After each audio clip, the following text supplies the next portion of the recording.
Hello everybody, welcome back. We continue with the same learning goals, which are talking about the past and describe what the past was like. We use simple past tense to talk about an activity completed in the past. A long time ago,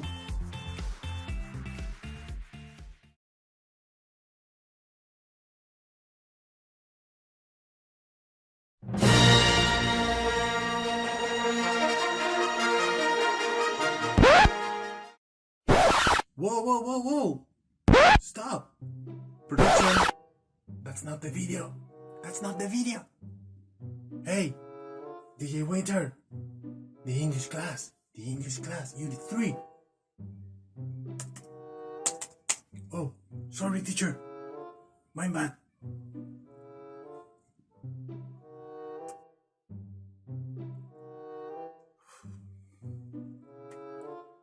Sorry. That one. Good.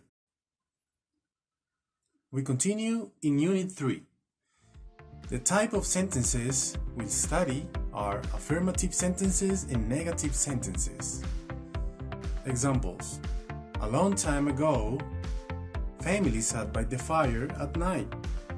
This is an affirmative sentence. People didn't buy clothes frequently. Mothers and daughters sewed their clothes. Fathers taught their sons to make useful things for the house. Mothers taught their daughters how to make soap. Parents told interesting stories at night. A long time ago, children didn't have computers. They played cards and guessing games.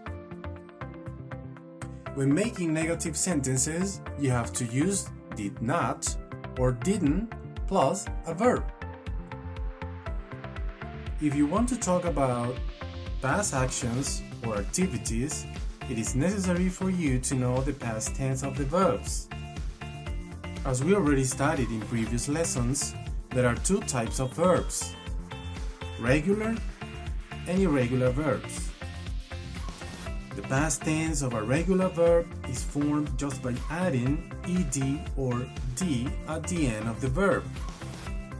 This way, play becomes played, sew becomes sewed.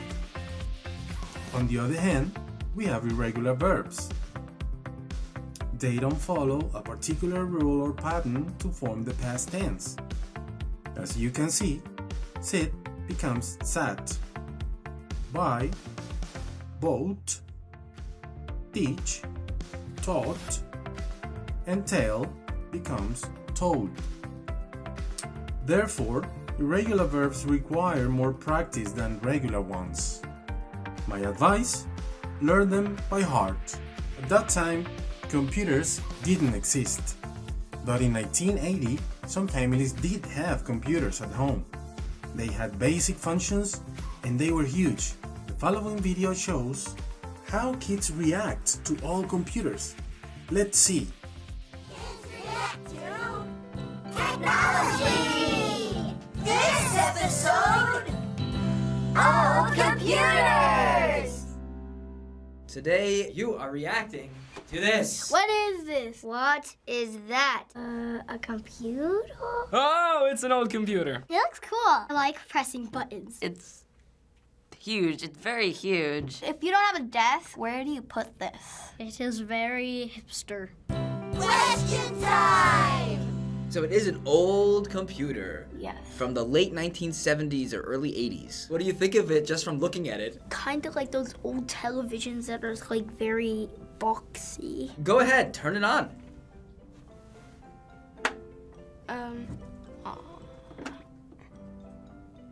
Nothing's happening. So you turn the monitor on. Where else might an on switch be?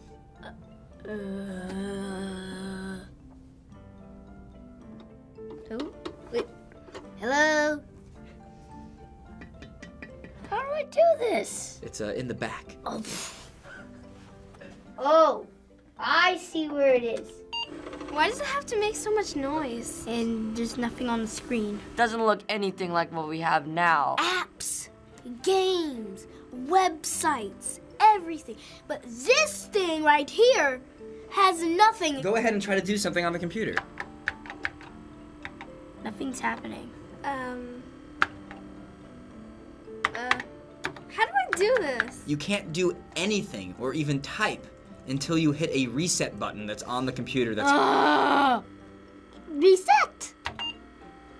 It's very tedious. It's like pre-flight checks, kind of. That is too many steps.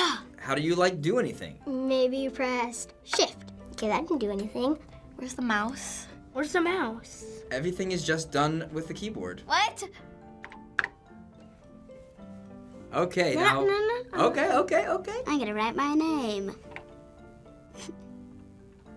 Wait, it doesn't matter.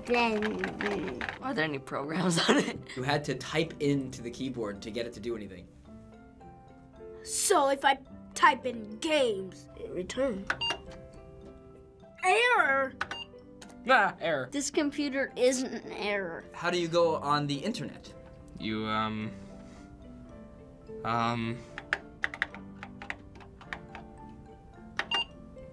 What? Pretty sure Timothy Berners-Lee didn't create it yet. There was no internet back then. What? How do you look up homework? You gotta go to the library.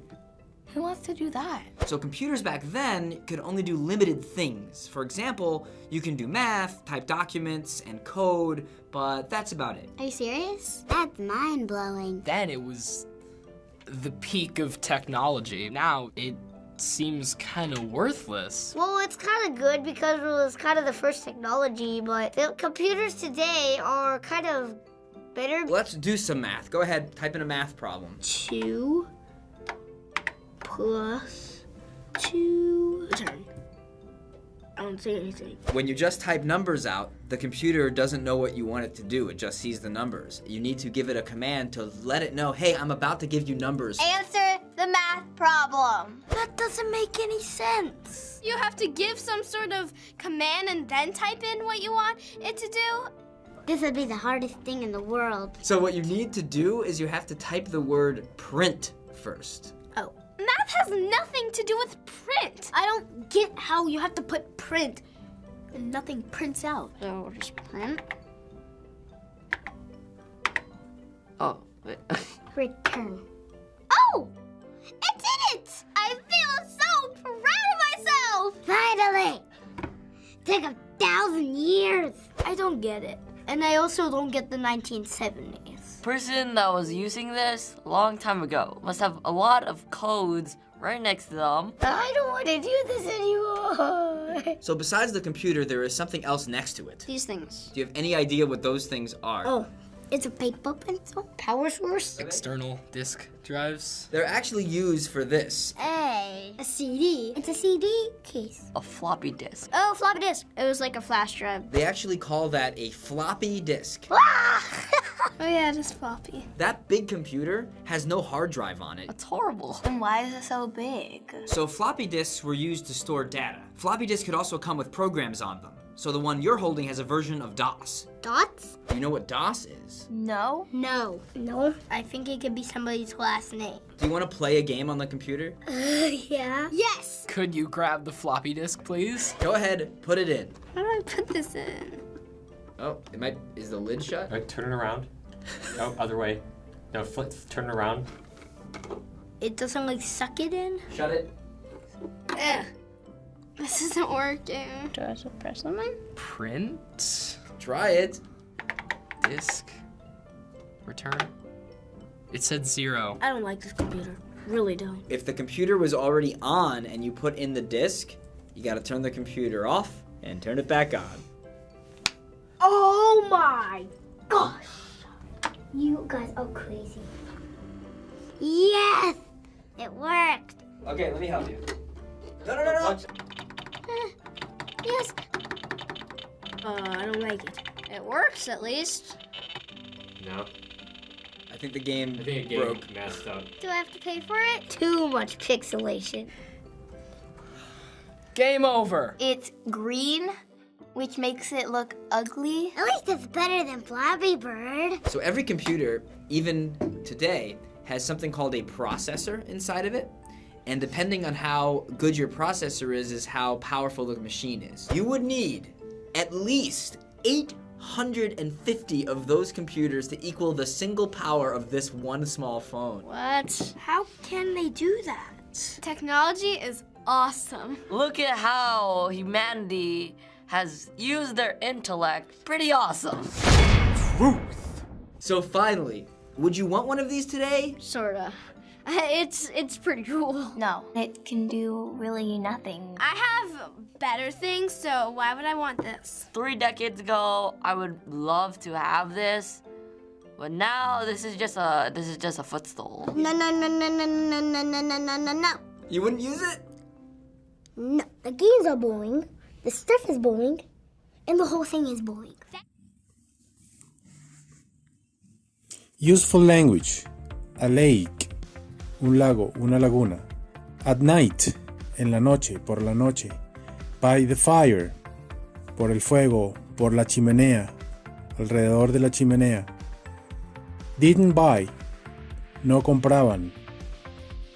Go shopping. Ir de compras. Guessing games. Juegos de adivinanzas. Interesting. Interesante. Last weekend. El fin de semana pasado. O el pasado fin de semana. Parents. Padres. Sew. Coser. Sit. Sentarse. Soap. Jabón. Detergente. Swim. Nadar. Teach. Enseñar. Dar clase. Their. Su. De ellos o de ellas. Tell. Contar. Decir. Useful. Útil. Yesterday. Ayer.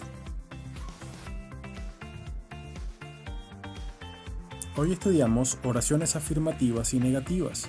El uso del did en oraciones negativas. Did not or didn't plus the verb. Repasamos verbos regulares e irregulares y la regla de ed para formar el pasado de los verbos regulares. Además, vimos vocabulario útil y ejemplos de oraciones en pasado. Ha sido todo por hoy, nos vemos en una próxima oportunidad. Bye bye.